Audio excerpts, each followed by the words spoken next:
पहले 3.2 और 3.3 के जो भी क्वेश्चंस बाकी हैं वो करते हैं। क्वेश्चन 12 आता है आपको?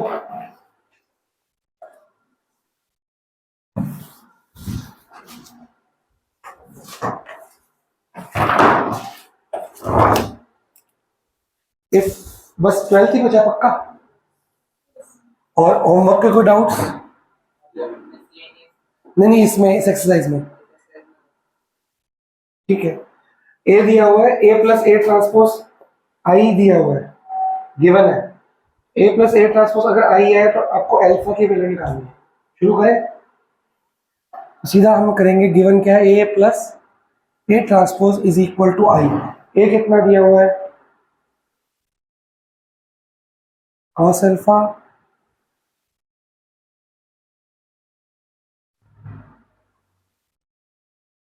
ये तो ए हो गया, प्लस ए ट्रांसपोज। बताओ जी ए ट्रांसपोज क्या है?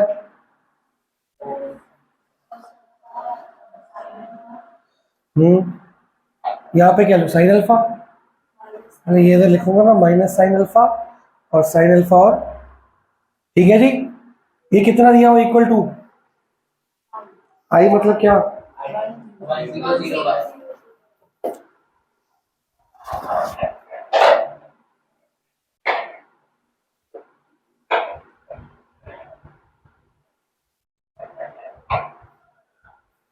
हाँ जी, 1 0 0 1। तो आपको पता है लेफ्ट राइट इक्वल को कैसे कंपेयर करना है? क्या आ जाएगा? Cos alpha plus cos alpha, 2 cos alpha 0 0।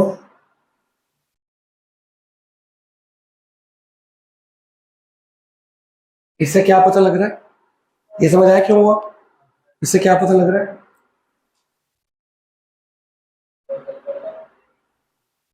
तो कॉस अल्फा कितना हो गया? अल्फा कितना हो गया? 10th का ट्रिगो टेबल। कॉस की वैल्यू हाफ का होती है, कॉस की वैल्यू हाफ होती है। डिग्री बताओ? 60 डिग्री। 60 डिग्री को क्या बोलते हैं हम? और क्या होता है? घर की कुछ सिखाया था 11th क्लास में कि 12th में काम आएगा पूरे साल? प्रिंसिपल वैल्यू जो एनसीईआरटी में कटी हुई थी फिर भी कराई थी आगे।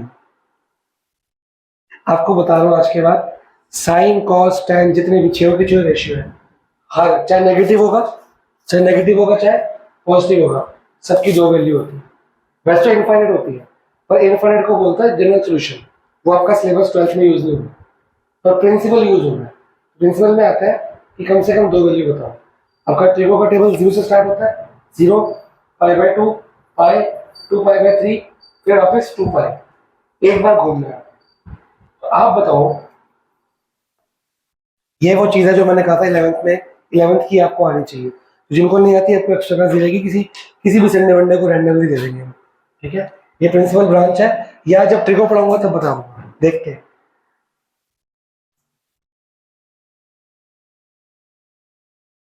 ठीक है जी। कॉस पॉजिटिव है नेगेटिव है यहाँ पे? बता रहा था, कॉस पॉजिटिव कौन से क्वाड्रेंट में होता है? फर्स्ट। और आज के बाद ये बात रखनी है, अगर यहाँ पे -π/1/2 होता तो फिर ये दो क्वाड्रेंट्स होते। इनके नाम याद कर लो। ये तो पता ना कौन से आइटम, ऑल स्कूल तो कॉलेज सबको पता होगा। अगर यहाँ पे वैल्यू आती है तो सिर्फ थीटा, डायरेक्टली π/3, जो थीटा आपका 10th क्लास का 0 से 90 डिग्री के बीच में। यहाँ पे कोई भी एंगल आता है, जो थीटा है, थीटा क्या माना आपने? π/3, तो यहाँ पे हो जाएगा पाई माइनस थीटा। पाई, जब मैं ऐसे एंटी क्लॉकवाइज जाऊंगा तो प्लस होता है एंगल, जब मैं वापस जाऊंगा क्लॉकवाइज जाऊं तो माइनस होता है, ऐसे जाऊंगा तो प्लस, ऐसे जाऊंगा तो माइनस। तो ये कौन सा बन गया? पाई से वापस माइनस। इसका नाम हमेशा क्या रहेगा? Pi minus. जब भी कोई भी एंगल साइन कॉस टैन कोई भी प्लस या माइनस इसमें आता है तो पहले एंगल चेक करो क्या है। एंगल चेक करने के लिए आपको 10th का ट्रिग्नोमेट्री टेबल यूज होगा, वो एंगल को यहाँ पुट कर दो और पाई से क्या कर दो? माइनस एलसीएम लेके। अगर यहाँ पे आता है तो पाई प्लस थीटा। क्लियर हो गया? और यहाँ पे आएगा तो आपका 2 पाई माइनस थीटा, क्योंकि 0 के साथ 2 पाई भी होता है। सारे ऑड पाई आप इवन पाई यहाँ पे होते हैं 0, 1 पाई, 2 पाई, 3 पाई, 4 पाई, 5 पाई। तो सारे इवन पाई यहाँ पे, ऑड पाई यहाँ पे। और मतलब 1 पाई, 2 पाई, ये 2 पाई प्लस थीटा या थीटा एक ही बात है, और ये 2 पाई माइनस थीटा है। तो अब इस क्वाड्रेंट में आ गया। थीटा कितना था मेरे पास, पाई/3। थीटा सेम रहता है। थोड़ा आइडिया लगा? ये बार बार रिपीट करते रहेंगे ताकि पक्का हो जाए। ये पहली बार आया, इसमें आएगा तो थीटा, इसमें पाई माइनस थीटा, इसमें पाई प्लस थीटा, इसमें 2 पाई। और भी इनके नाम है पर अभी आपको नहीं बता रहा, आप कंफ्यूज हो जाओगे। सिंपल लेके चलते हैं। तो अभी दो जगह आपका टिक है कि सर फर्स्ट क्वाड्रेंट में आ रहा है, फोर्थ क्वाड्रेंट में पॉजिटिव। तो यहाँ पे आ गया थीटा, यहाँ पे वही थीटा यहाँ पे आ जाएगा 2 पाई माइनस थीटा। तो आपका आंसर आ गया पाई/3 कॉमा एलसीएम लेके 3, 6 में से बन गया 5 पाई/3। कोई डाउट? अगर यही थीटा यहाँ पे होता, मतलब ये ऐसे लिख दिया होता cos alpha is equal to -1/2। पहले माइनस छोड़ दो। अब देखो 1/2 का होता है, आपको पता लग गया 60 डिग्री पाई/3। पाई/3 हो गया। अब माइनस का होता है, ये दो क्वाड्रेंट, तो पाई माइनस पाई/3 2 पाई/3, पाई प्लस पाई/3 जो भी होगा 5 जो भी होगा कितना होगा 4 पाई/3। ठीक है ना? आपको थीटा पहले चेक करना है कितना डिग्री आ रहा है। वो डिग्री थीटा यहाँ यहाँ यहाँ यहाँ सेम यूज करो, बस क्वाड्रेंट चेक करो। इसका नाम इसका पूरा इलाके में आ गया, तो पाई माइनस ये पाई प्लस ये 2 पाई माइनस ये। यहाँ पे कोई डाउट? समझ आया? थोड़ा बहुत 50% आ गया ना, बहुत है मेरे लिए। तो पीछे आंसर 1 दिया 2 दिया, चेक करो। देखो देखो चेक करो, 1 दिया कोई बात नहीं। अच्छा ऑप्शन के अकॉर्डिंग 1 दिया, पर अगर ये वैसे आएगा तो आपको 2 आंसर समझ गए कौन से। चलो नोट करो।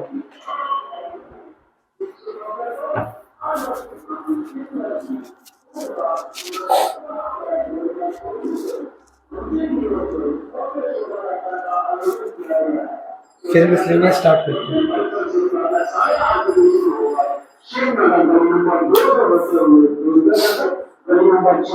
और बीएड ब्लॉक से निकलते हुए राजधानी और फिर गली नंबर 4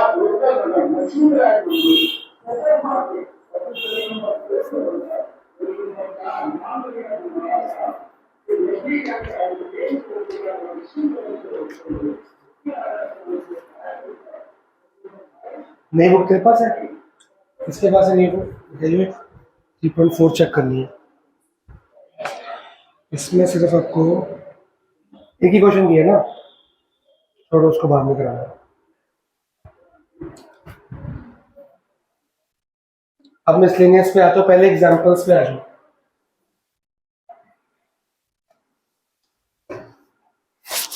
ओल्ड बुक वालों को बता दूंगा क्या क्या काटना है, उस हिसाब से काट लेना।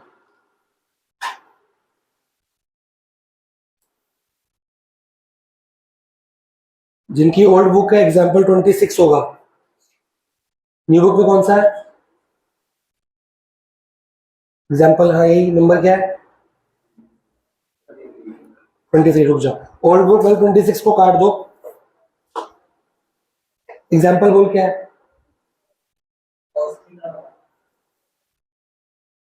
कॉस थीटा वाला है तेरे पास जो कटा हुआ है? दिख रहा है स्कूल में? ये कटा हुआ है ये तो इसलिए, ये तो आपको आता ही नहीं होगा। ये चैप्टर पूरा 11th में कटा हुआ है। इसको बोलते हैं प्रिंसिपल ऑफ मैथमेटिकल इंडक्शन। आप पहले स्कूल में कंफर्म करो, ये कराया तो ही मैं कराऊंगा। इसके ऊपर एक पूरा चैप्टर था 11th क्लास में, वो पूरा चैप्टर ही कटा हुआ है। इसके सारे क्वेश्चंस एक्सरसाइज में थे, वो सारे काट दिए। जो न्यू बुक में पहले 4 क्वेश्चन है ना, वो ओल्ड बुक में 4, आपकी बुक में नहीं है, वो सारे एग्जाम्पल आ रहे हैं। जहां से क्वेश्चन काट दिए तो एग्जाम्पल क्यों करेंगे? समझ आई बात?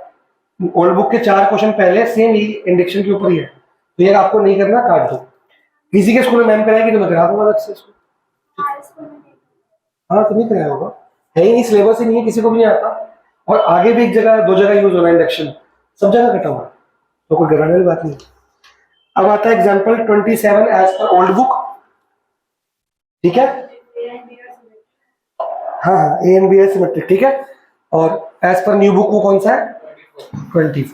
मैं दोनों लिख दूंगा बोर्ड पे ताकि दिक्कत है। 24 और 27 क्या कह रहा है जी क्वेश्चन, आरजा पढ़ियो क्या। तो क्वेश्चन तो चलो मैं पढ़ता हूँ। नहीं उसमें से कर लेना, मार्क तो करने पड़ेंगे ना कौन से कटे हुए हैं। If A and B are symmetric matrix, बस इतना ही पढ़ना है। इसका मतलब क्या हुआ, ए इज इक्वल टू, पहले तो गिवन लिख दिया, of same order then show that A B is symmetric. A B को क्या प्रूव करना है, A into B. If and only if A and B commute that is A B equal to B. आपको show करना है कि A B क्या है, सिमेट्रिक, लेकिन यूज क्या करना है, A B equal to B है। ऐसे क्वेश्चन लास्ट क्लास में कराए थे मैंने, वही करते हैं। जिसको प्रूफ करना है उसी को सिमेट्रिक लेंगे, नहीं उसका क्या लेना पड़ेगा सिमेट्रिक प्रूफ करने के लिए, ट्रांसपोज। तो मैं सीधा किसका ट्रांसपोज लूंगा, ए बी का ट्रांसपोज। ए बी का ट्रांसपोज करूंगा और ए बी की जगह जब ए बी आएगा उसको क्या यूज करूंगा, बी ए। क्वेश्चन बोल रहा है ना ए बी को बी ए यूज करो, और ए की जगह ए ट्रांसपोज या बी की जगह ये भी यूज कर सकता हूँ। तो ये बेसिकली मेरे को तीन चीजें मिल रही है। ये क्लियर हुआ, इन तीनों को मैं यूज करूंगा और मेरे को ये प्रूफ करना है कि ए बी का ट्रांसपोज क्या आना चाहिए, ए बी। सिमेट्रिक प्रूफ करना है तो मतलब ए इक्वल टू ए ट्रांसपोज, तो ए बी का ट्रांसपोज क्या आना चाहिए, ए बी। बस जिसको प्रूफ करना उसका ट्रांसपोज। अब पहले ट्रांसपोज करते हैं, लॉ क्या लगेगा, रिवर्सल लॉ। तो ये क्या बनेगा, बी ट्रांसपोज ए ट्रांसपोज। कोई डाउट। अब बी ट्रांसपोज की जगह मैं क्या लिख सकता हूँ, क्योंकि यहाँ पे बी है, और ए ट्रांसपोज की जगह, कोई डाउट, ऊपर लिखा है ना आपका कि बी ट्रांसपोज बी है और ए ट्रांसपोज ए है। अब इसके बाद बी ए को क्या लिख सकता हूं मैं, अब बताओ हो गया प्रूफ, यही तो आते हैं।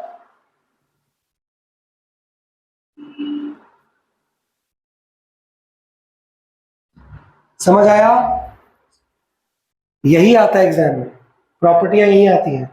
अब reversal law distributive law use करके फिर गिवन यूज करके उसको ट्रांसपोज या स्क्यू सिमेट्रिक या सिमेट्रिक कुछ भी प्रूफ करना है।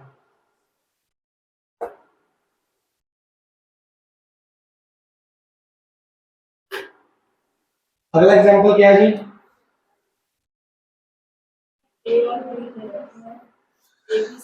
ओल्ड बुक और न्यू बुक के ए और बी दिए ए बी सी तीन मैट्रिक्स दिए हैं। चलो ए बी और सी तीन मैट्रिक्स दिए, find the matrix D such that C D minus A B is ओ।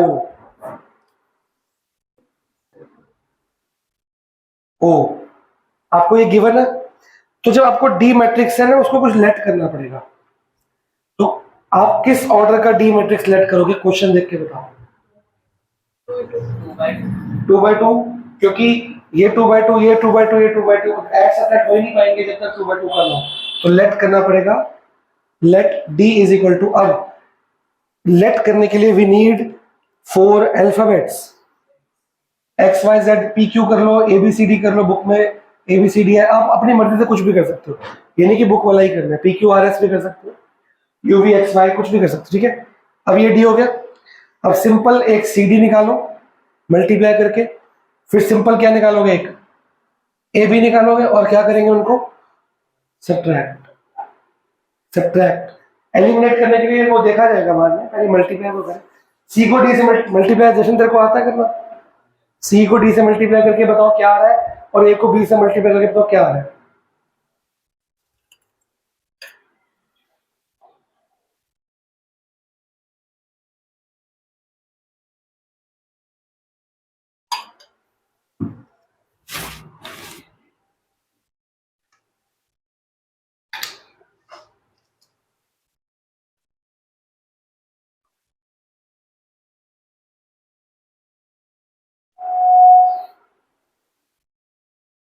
सी को डी से मल्टीप्लाई करके बताओ क्या है।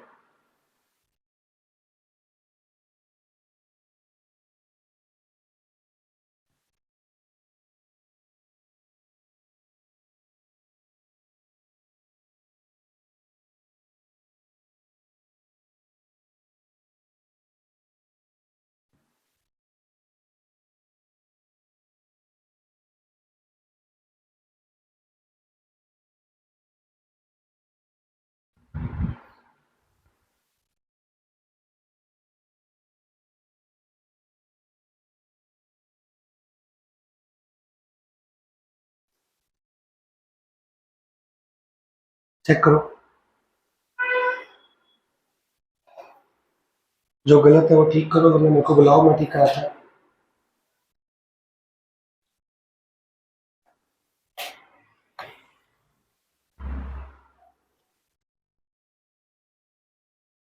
सेम है,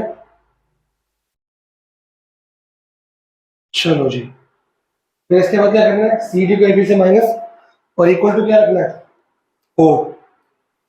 क्या आएगा, 2a प्लस 5c माइनस 3। तो हाँ, इसको हटा ही देते हैं।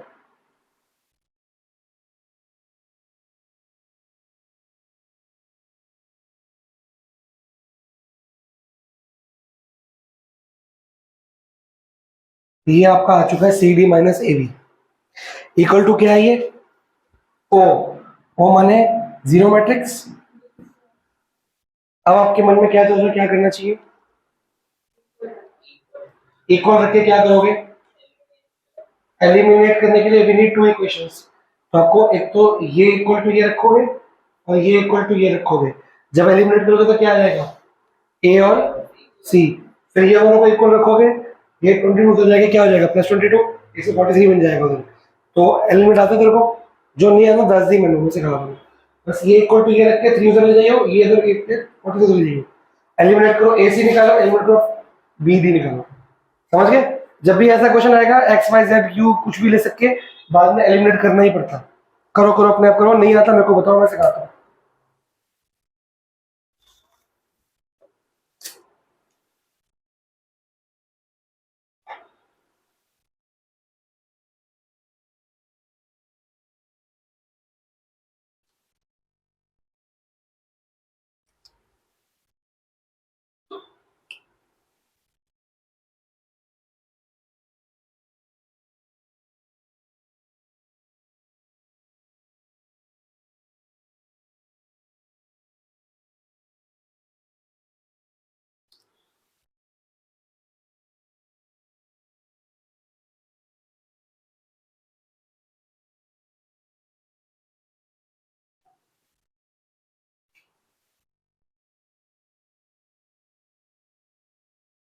बताओ, कोई दिक्कत आ रही है, दिक्कत आ रही है कोई, बस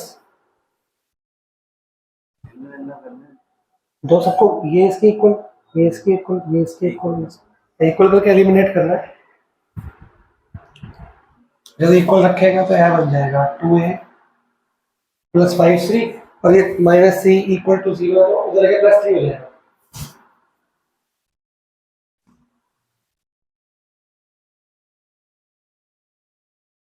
अब इसको एलिमिनेट करना है।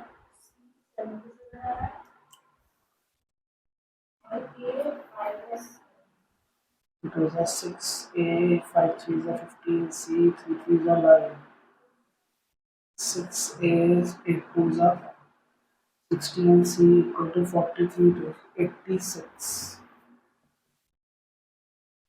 Minus C equal to minus 77। C कितना है, चलो और सी को पुट कर लेते हैं, plus 5 into 77 equal to 3। 77 into 5, 75 जा 350, 385।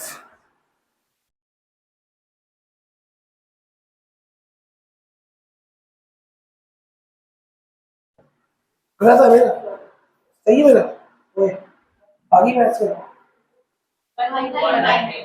190 नहीं आई, मतलब इसको हाईलाइट करो। जशन ऐसा बनता है मल्टीप्लेक्सर, जैसे ए और सी निकालना है वैसे क्या निकाल रहे हो, बी और डी निकालो फटाफट। बाकी कोई डाउट, चलो शाबाश।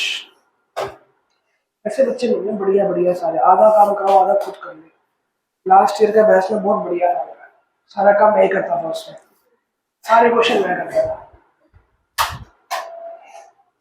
वो लास्ट के 2 महीने आके सही हो गए थे, जैन फैम में पता नहीं क्या खा लिया उन्होंने, उनको समझ आ गई बोर्ड्स आ गए। उन्होंने इतनी अच्छी मैथ्स दी, पूरा साल मैं ट्रिको ठीक कराता रहा, ट्रिको ठीक नहीं हुई।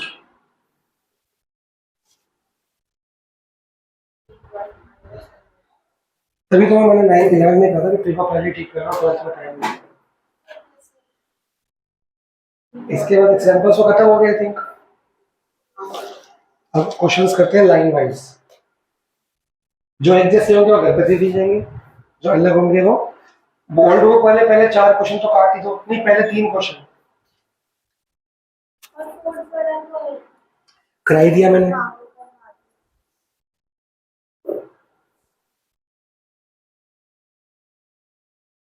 6 क्वेश्चन देखो होगा अपने आप। पहले इसको नोट कर लो आराम से, वो डीबीओडी निकालो अपनी स्पीड से करो, जिनका हो गया उनको कहा है करो अभी के अभी।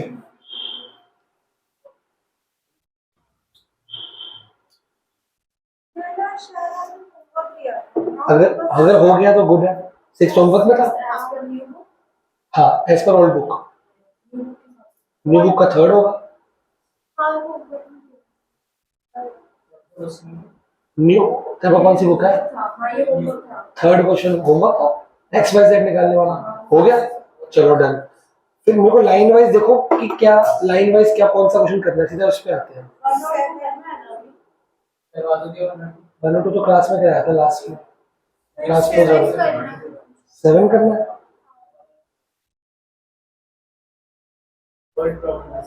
नहीं 7, वो 7 कह रही है करना है। 7 तो पुरानी बुक का तो ये भी तो करना है, x माइनस कौन सा? एक तो ये 2 बुक वाला बड़ा काम खराब होता है।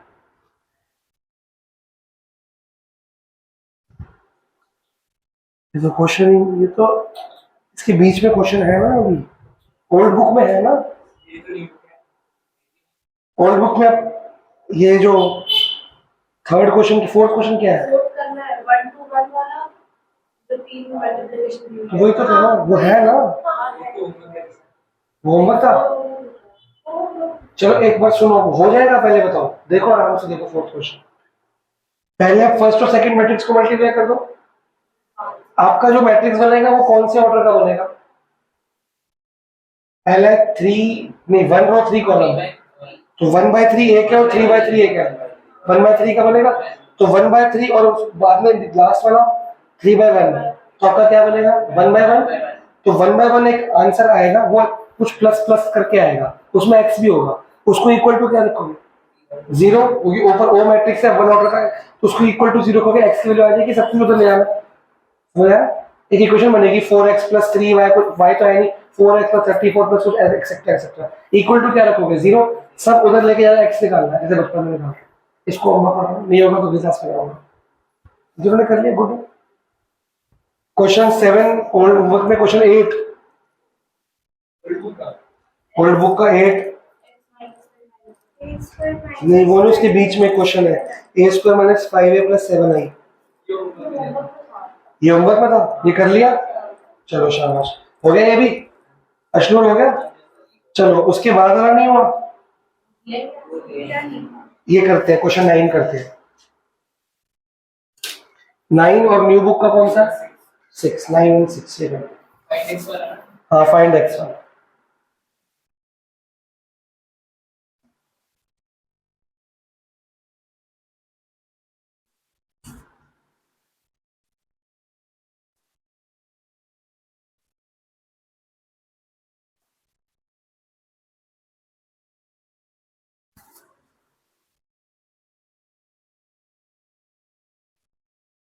पहले किसको मल्टीप्लाई करोगे?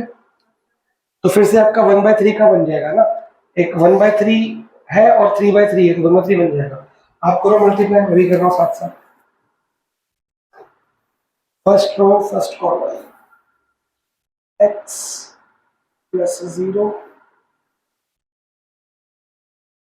- 2, फर्स्ट रो सेकंड कॉलम, 0 को हटा ही देते हैं ना, x = 0 -10 और 0 -10 आएगा। और फर्स्ट रो 2x -5 -3,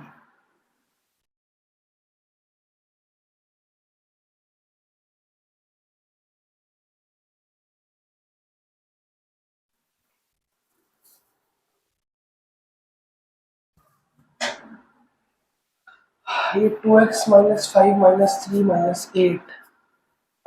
एक बार ये चेक करना मेरा ये आ रहा आपका सेम आ रहा। हाँ करके देखो गलत भी हो सकता है मेरा। ठीक है अभी तो पहले मल्टीप्लाई होगा ना। ये तो 3 वेरिएबल्स आ गए ना a11 a12 a13। First row first column first row second column first row third column. ठीक है अब इसको उससे मल्टीप्लाई करेंगे एक ही मैट्रिक्स आएगा। मैट्रिक्स जरूर लगाया करो।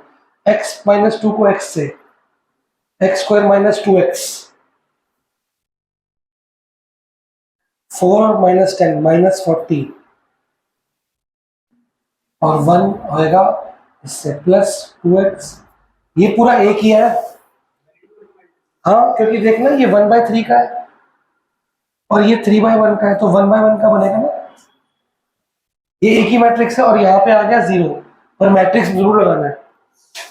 ओ और आई किसी भी फॉर्म में आ सकते हैं। वो उस फॉर्म में आएंगे जो यहाँ पे या 2/2 आएगी तो 2/2 आएंगे या 3/3 या 1/1 तो 1/1 आएगा। कोई डाउट? आंसर गलत है नहीं ऐसा हो जाए ऑर्डर क्यों ले आओ। अब बस ये पूरा एक ही है ये 3 नहीं है एक ही है। इसको इक्वल टू क्या रखना है 0 तो ये तो कट गया अंदर। तो हमारा क्या आंसर आ रहा है x square minus 48 equal to 0। X square equal to कितना आ गया 48 x क्या आ गया प्लस माइनस रूट ऑफ 48। अब रूट ऑफ 48 में क्या है 8 के टेबल में आता है ना 8 6 16 3 ठीक है। पीछे आंसर चेक करो प्लस माइनस समझ गए प्लस माइनस को पता ही है। ठीक है इतना सबको पता ही होता है। देखो हम 12th के बच्चों को ये तो मेरे से पढ़े हैं जो नए हैं उनको हम उसी तरह से पढ़ाते हैं कि 11th का और 10th ठीक है। पर कोई कंसेप्ट अगर आपको लग रहा है कि आपका वीक है ये आप मेरे को बताओगे। हम ये मान के चल रहे हैं कि आपको आता है जो भी आपको लगे सर ये मेरे को नहीं पता है मेरे को वीक है मैं अलग से सिखा दूंगा। ठीक है पर आपको बताना पड़ेगा ये नहीं कि ऐसे आई चलाई करते रहो तो फिर फाइनल में दिक्कत आएगी। 12th के कंसेप्ट बहुत अच्छे होने चाहिए आपके। ये समझ आ गया सिंपल।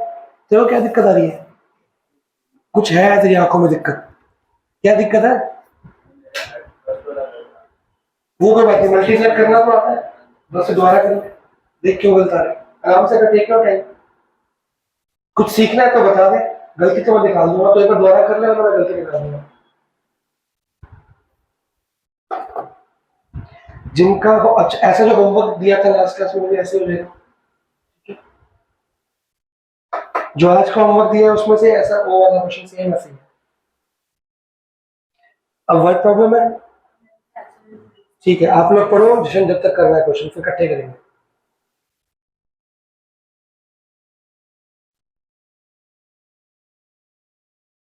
जिशन क्या दिक्कत आ रही है बता बेटा।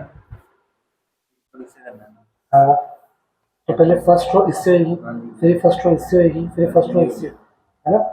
जब इससे करेगा तो x तो आ गया 0 खत्म हो गया और ये माइनस ये गलत है -1 2 से ये इससे ठीक है।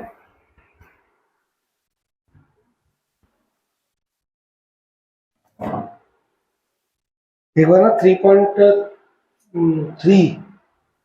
नहीं तो उसकी सिमेट्रिक है ना 3.2 रिटर्न 3.2 मल्टीप्लिकेशन के बहुत क्वेश्चन है प्रैक्टिस करना है अभी। मेरे को बैठ के करनी है मेरे को करना तो मिस्टेक्स करना कर करके डाउट लेके आना वो करना बैच तो अलावा तेरी मर्जी एक्स्ट्रा बैठना एक्स्ट्रा बैठ के कर ले कर करके डाउट लेने कर ले। मल्टीप्लिकेशन ठीक होनी बहुत जरूरी है क्योंकि नेक्स्ट चैप्टर पूरा नेक्स्ट चैप्टर में ऐड सब्ट्रैक्ट है ही नहीं सिर्फ मल्टीप्लिकेशन ही है और ट्रांसपोज है तो वो समझ नहीं आएगा। आ गया जी चल तू कंटिन्यू कर ली। नेक्स्ट है जी इसको नोट तो कर ले ऐसे ही नोट कर ले हो जाएगा बाद में। क्वेश्चन नंबर 10 और दूसरी बुक का 7 है न्यू बुक का 7। अब मैन्युफैक्चर प्रोड्यूसर मैंने आपको पिछली क्लास में कहा था जब भी वर्ड प्रॉब्लम आती है तो हम एक कॉलम मैट्रिक्स बनाते हैं जान के और एक रो मैट्रिक्स बनाते हैं ताकि वो मल्टीप्लाई करके 1 बाय 1 बनते। देखो ये रो मैट्रिक्स है ये कॉलम मैट्रिक्स है तो 1 बाय 1 की फॉर्म में आएगा। इसे इक्वल करना में आसानी आती है। तो अब मैन्युफैक्चरर आपको देखो मार्केट 1 मार्केट 2 और प्रोडक्ट्स दिए हुए हैं। अगर इसका मैट्रिक्स बनाऊंगा वो कह रहा है कि 3 प्रोडक्ट्स है XYZ which he sells in 2 markets दिख गया। एनुअल सेल्स एक्स की भी दे रखी है, वाई की भी दे रखी है और जेड की। ये एक्स है आपका, ये वाई है और ये जेड है, x y z. Selling price दिया हुआ है एक्स वाई जेड का। टोटल रेवेन्यू कितना आएगा मैट्रिक्स अलजेब्रा से। ऐसा ही क्वेश्चन केस स्टडी बन के आएगा 4 मार्क्स। आप देखो, आपको टोटल प्रोडक्ट दिया हुआ, एक्स की कितनी सेल हुई है मार्केट 1 में और मार्केट 2 में। ये प्रोडक्ट नंबर ऑफ क्वांटिटी है, 10,000 एक मार्केट में, 6,000 एक मार्केट में। और एक्स का प्राइस कितना है, सेलिंग प्राइस ₹2.5। फर्स्ट पार्ट में दिया है ₹2.5 है ना। तो आपको अब खाली एक्स को बताओ, आपको दोनों मार्केट से कितना पैसा आएगा। तो आप करोगे क्या, ₹2.5 इंटू 10,000 प्लस ₹2.5 इंटू, तो मैट्रिक्स हो रहा है ₹2.5 एक बार इससे मल्टीप्लाई, ₹2.5 एक बार और उसको ऐड। तो मैट्रिक्स में मल्टीप्लाई भी करते हैं और फिर ऐड भी करते हैं। ये ना मल्टीप्लाई भी है तो एक ही बार आंसर आया। तो आप एक मैट्रिक्स बनाओगे, पहला मैट्रिक्स कौन सा बनाओगे, लेट ए मैट्रिक्स। बताओ जी क्या बनेगा, रो मैट्रिक्स बनेगा आपका 10,000, जैसा लिखा हुआ है वैसा। हाँ, 2 रो और 3 कॉलम का। और वर्ड प्रॉब्लम्स में आप ये लिखा करो इसके ऑर्डर, ताकि बाद में दिक्कत है। और बी मैट्रिक्स बना लो, किसका बनाओगे, खाली आप अभी आपने एक्स की क्वांटिटी को किससे मल्टीप्लाई किया था, सेलिंग प्राइस है, तो प्राइस का बनेगा जिससे मल्टीप्लाई करना। रेवेन्यू का मतलब क्या होगा, जो पैसा आ रहा है सेल। तो कितना, ₹2.5 एक प्राइस है, वाई का कितना है, ठीक है, ये आपका 3 into 1 का अलग अलग मतलब।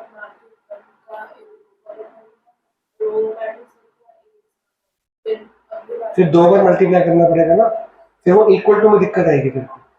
तो मैट्रिक्स का मतलब है कि सब इकट्ठा कर दो। अगर अलग अलग करना है तो फिर अलजेब्रा होगी ना। हम मैट्रिक्स को क्यों लेते हैं, क्योंकि एक मैट्रिक्स में बहुत कुछ आया था। अब देखो, ये एक्स है, ये वाई है, ये जेड है, और ये प्राइस किसका है, ये एक्स है, ये वाई है, जेड। देखो, जो चीज अब रो में है एक्स वाई जेड, वो कॉलम में आ गई एक्स वाई जेड। तो एक्स एक्स से मल्टीप्लाई हो जाएगा, वाई वाई मैट्रिक्स से, और जेड जेड से मल्टीप्लाई हो जाएगा, और आपका एक आंसर आ जाएगा simply. Find the total revenue in each market with the, अब ईच मार्केट बोला है, अगर ईच मार्केट बोला है तो इसमें ईच का आंसर आएगा कि टोटल आएगा।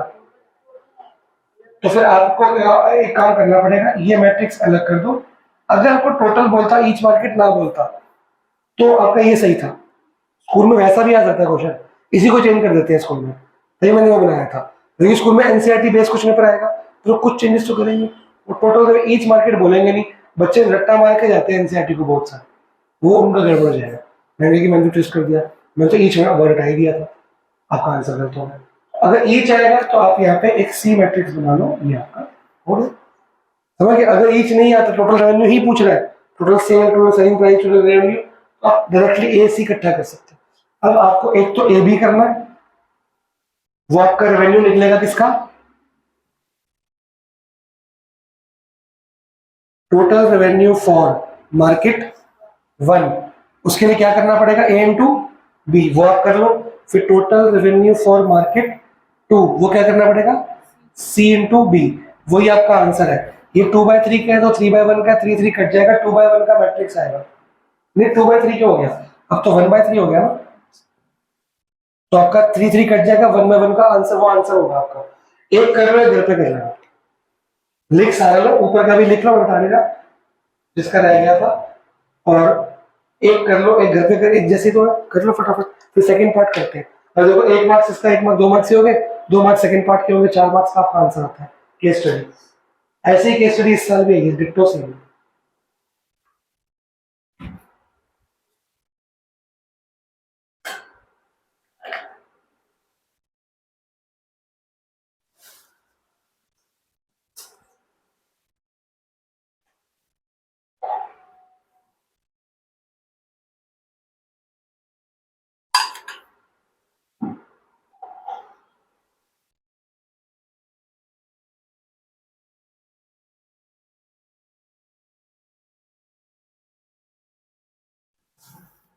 एक का कर लो एक घर पे, क्योंकि सेकंड पार्ट का भी एक ही करेंगे, घर पे करेंगे।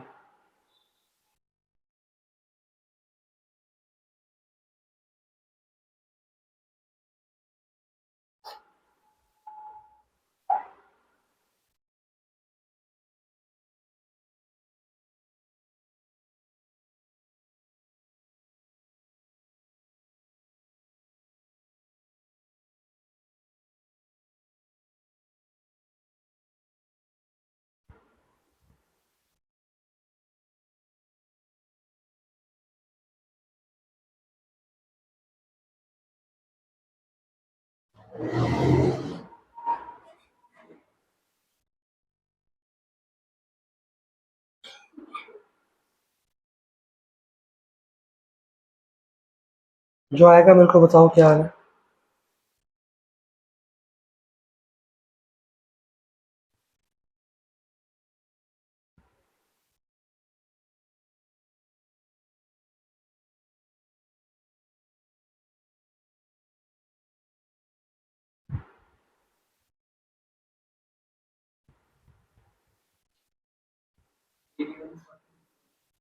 कितना? 46। चलो ठीक है, ये आपका मैट्रिक्स है और ये आपका आंसर भी है रुपीज में, और ये घर पे करना होमवर्क में।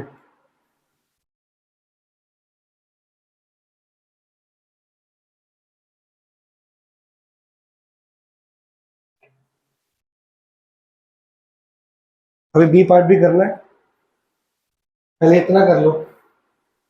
46 जब आएगा फिर आगे बढ़ते हैं। जैसे ऊपर का नोट कर लिया, मिटा दूं?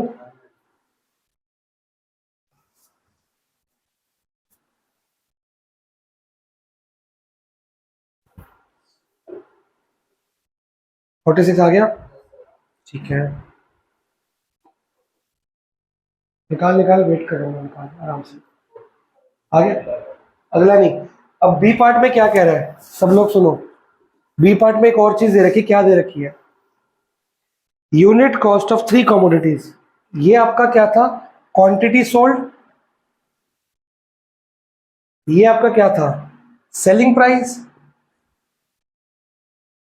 अब और क्या दे रखा है? Cost price.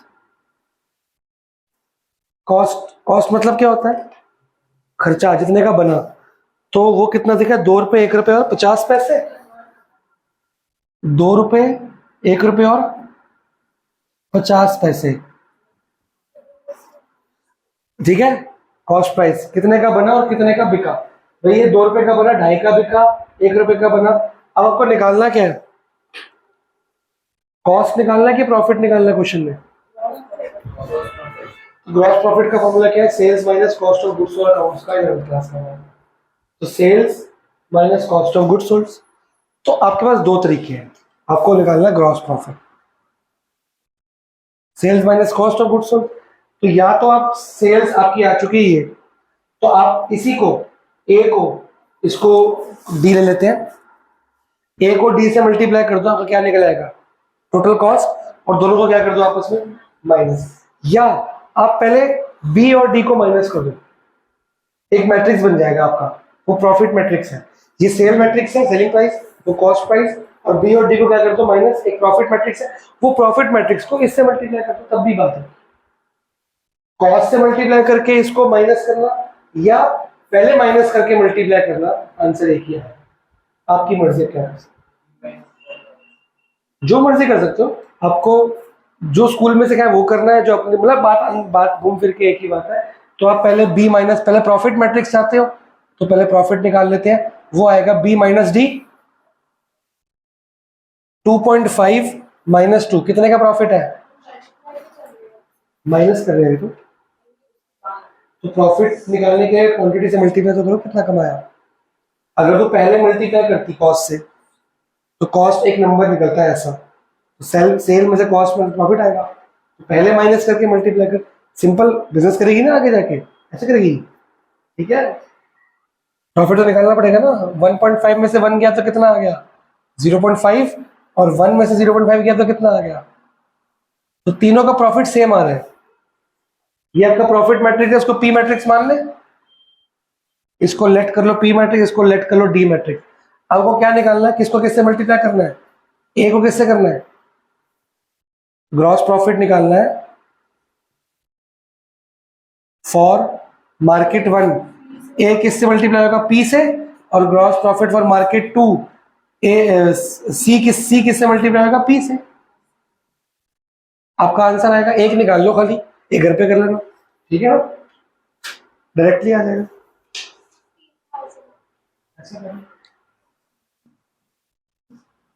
क्वेश्चन ने कहीं बोला कि कॉस्ट निकालो, कहीं बोला है? हाँ, अगर केस स्टडी में आता है, एक पार्ट में बोलता है कि आप सेल्स निकालो, निकल गई, एक पार्ट कहता है कॉस्ट निकालो, फिर आपको कॉस्ट निकालने के लिए इसको कॉस्ट से मल्टीप्लाई करना ही पड़ेगा, फिर कहता है प्रॉफिट निकालो, फिर उनको माइनस कर दो, फिर तीसरे पार्ट में मल्टीप्लाई मत करना, डायरेक्टली 46,000 और जो भी आया होगा उसको माइनस कर दो। एक बार तो मल्टीप्लाई करना ही पड़ेगा, चाहे कॉस्ट से चाहे प्रॉफिट से, एक बार करना, दो बार नहीं करना। समझ आया कब माइनस करना कब नहीं करना? ऐसे ही क्वेश्चन सेविंग्स का आ सकता है, इनकम, एक्सपेंडिचर और सेविंग्स। तो इनकम ये हो गई सेलिंग प्राइस, एक्सपेंडिचर खर्चा, जो बचा वो सेविंग्स, इनकम में से एक्सपेंडिचर मतलब सेविंग का वो मिल जाएगा मैट्रिक्स। समझ आ रहा है कि नहीं आ रहा? इनकम एक्सपेंडिचर सेविंग का ही बन सकता है, selling price, cost price, profit, income, expenditure, savings. वो 3 फैमिलीज की होगी एक्स वाई जेड।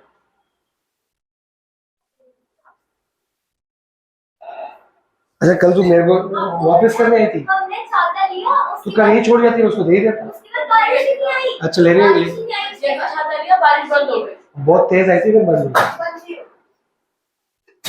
ये देखो, तुम्हारे पेरेंट फीस से दे दे के तुम्हें इंग्लिश मीडियम स्कूल का छाता छाता कर रहे हैं बैठ के। Umbrella sir.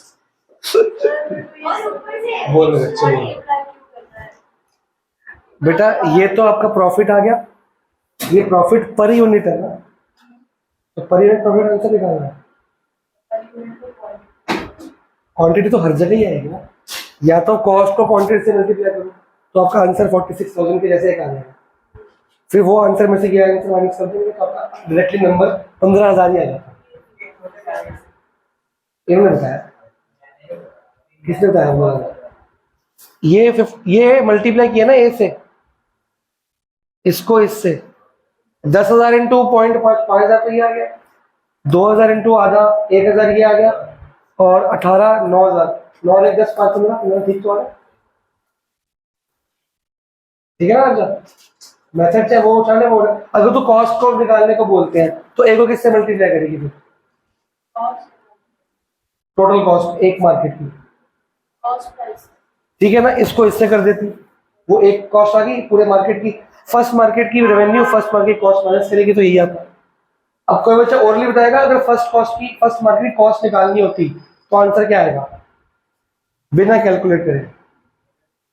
अगर ये हम निकालते इसको मल्टीप्लाई करते 46 तो आपकी सेल है, 46 में क्या माइनस करते कि 15,000 आ जाता आंसर? 31,000, 31 आती ना कॉस्ट मैंने कॉस्ट यार। अगर आप कॉस्ट निकालोगे तो वो 31 आएगी, 46 में 31 गया तभी तो 15 बन रहा है। बात तो एक ही है ना, आप कर भी देख सकते, 10,000 इंटू 2 कितना हुआ? 20,000, 2,000 इंटू 1 2,000, 22 हो गया, और 18 आधा 9,000, 22 और 9 31,000, 31 तब भी आ गई।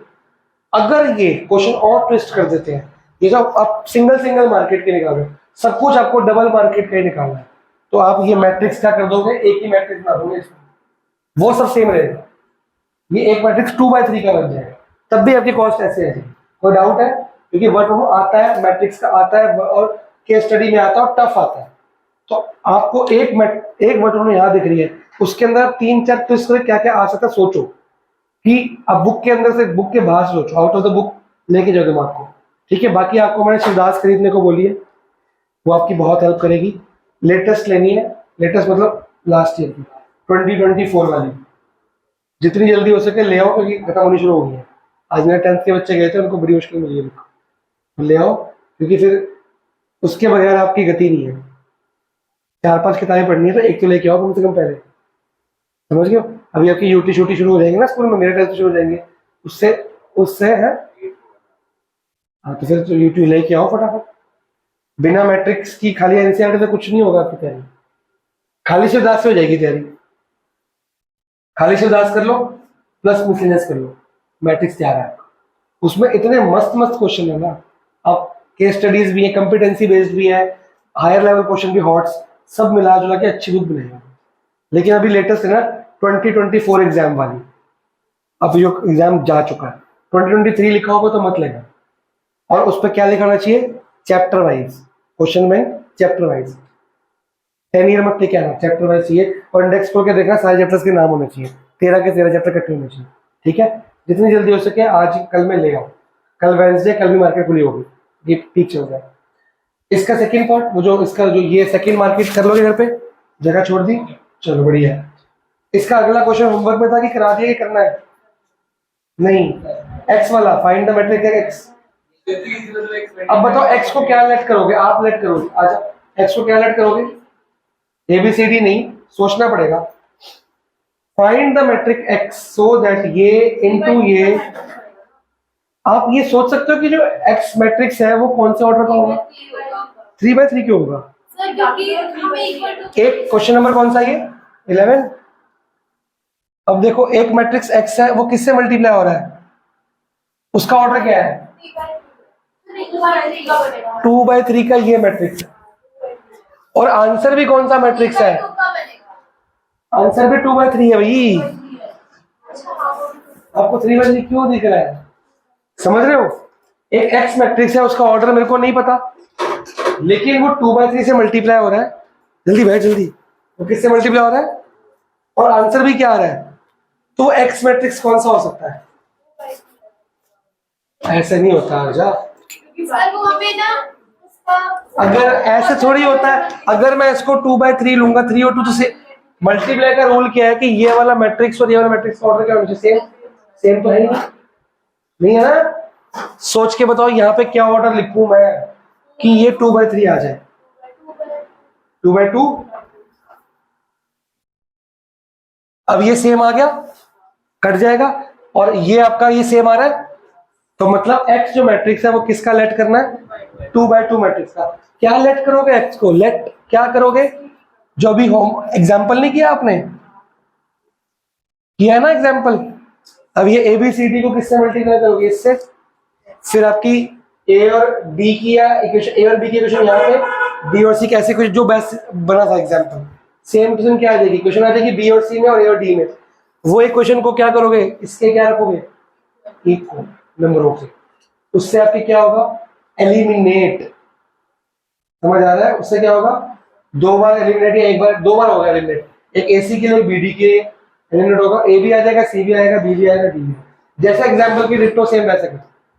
पर ये मेन था, ये एमसीक्यू बता सकता है कि इसका ऑर्डर क्या होगा, तो जल्दबाजी मत करा करो, ये और ये नंबर सेम होना चाहिए, कटता है ये और ये बचता है, इससे हमें आइडिया लगा ये ऑर्डर ये होगा। क्लियर हुआ, ये होमवर्क में डालो। अगला क्वेश्चन क्या है, नई बुक का पढ़ियो अश्नुल, ठीक है, तो ओल्ड बुक का क्वेश्चन नंबर 12 जो है वो भी कटा हुआ है, ये कर लिया, तो करना है हमने अभी, ये करना है, ये लास्ट नहीं सेकंड लास्ट होगा ना, एक तो होमवर्क में भी डाउट है तुम्हारा, ठीक है। चलो अब कितने क्वेश्चन एग्जैक्टली रह गए हमारे, 2, तो आप होमवर्क करके आओ, आपके होमवर्क के डाउट प्लस ये 2 क्वेश्चन लेंगे, अगर डाउट नहीं हुए तो ये 2 करके डिटरमिनेंट स्टार्ट हो जाएगा बैक टू बैक, ठीक है। और मेरे को परसों शिवदास चाहिए, लेके आओ, उसमें से काम बताऊंगा, ठीक है।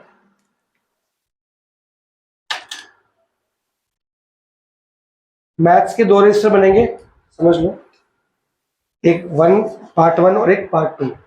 तो पार्ट 1 आपका चल रहा है, इसमें आपकी क्या खत्म होगी, मैट्रिक के 2 क्वेश्चन रह गए और होमवर्क रह गया।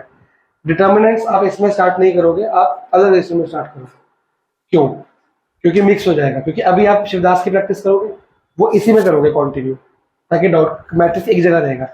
तो आप बीच में शिवदास से प्रैक्टिस कर रहे होगे मेरे टेस्ट के लिए, साथ में डिटर्मिनेंट मैं पढ़ा रहा हूँ होमवर्क, तो मैट्रिक्स में मिक्स हो जाएगा। बाद में जब घर पे प्रैक्टिस करोगे UTMT और प्री बोर्ड वगैरह के लिए या फाइनल के लिए, तो आपके नोट्स क्या होंगे, केओस में होंगे, खुद ही नहीं मिलेगा आपको एनसीईआरटी। तो इससे अच्छा आप 2 रजिस्टर बनाओ, एक 1 एक 2, एक 1 डिटरमिनेंट खत्म होगा, उसकी प्रैक्टिस 2 में चलती रहेगी, हम 1 में नेक्स्ट चैप्टर स्टार्ट कर लेंगे। तो 2 रेशियो चलते रहेंगे आपके। क्लियर होगा कि नहीं होगा? तो मैट्रिक्स इसमें चलता रहेगा। अगली बार डिटरमिनेंट के लिए अल्गोरिथम लेके आओगे, एक शिवदास लेके आओगे, ताकि मैं उसमें से काम बताऊं। मैट्रिक्स का अलग से टेस्ट नहीं होगा, डिटरमिनेंट के साथ ही होगा। तब तक आप शिवदास से होमवर्क करते रहोगे, मैं काम देता रहूंगा आपको। बोल बेटा। ठीक ठीक ठीक। अलग अलग जगह ट्यूशन लगाना परेशान नहीं हो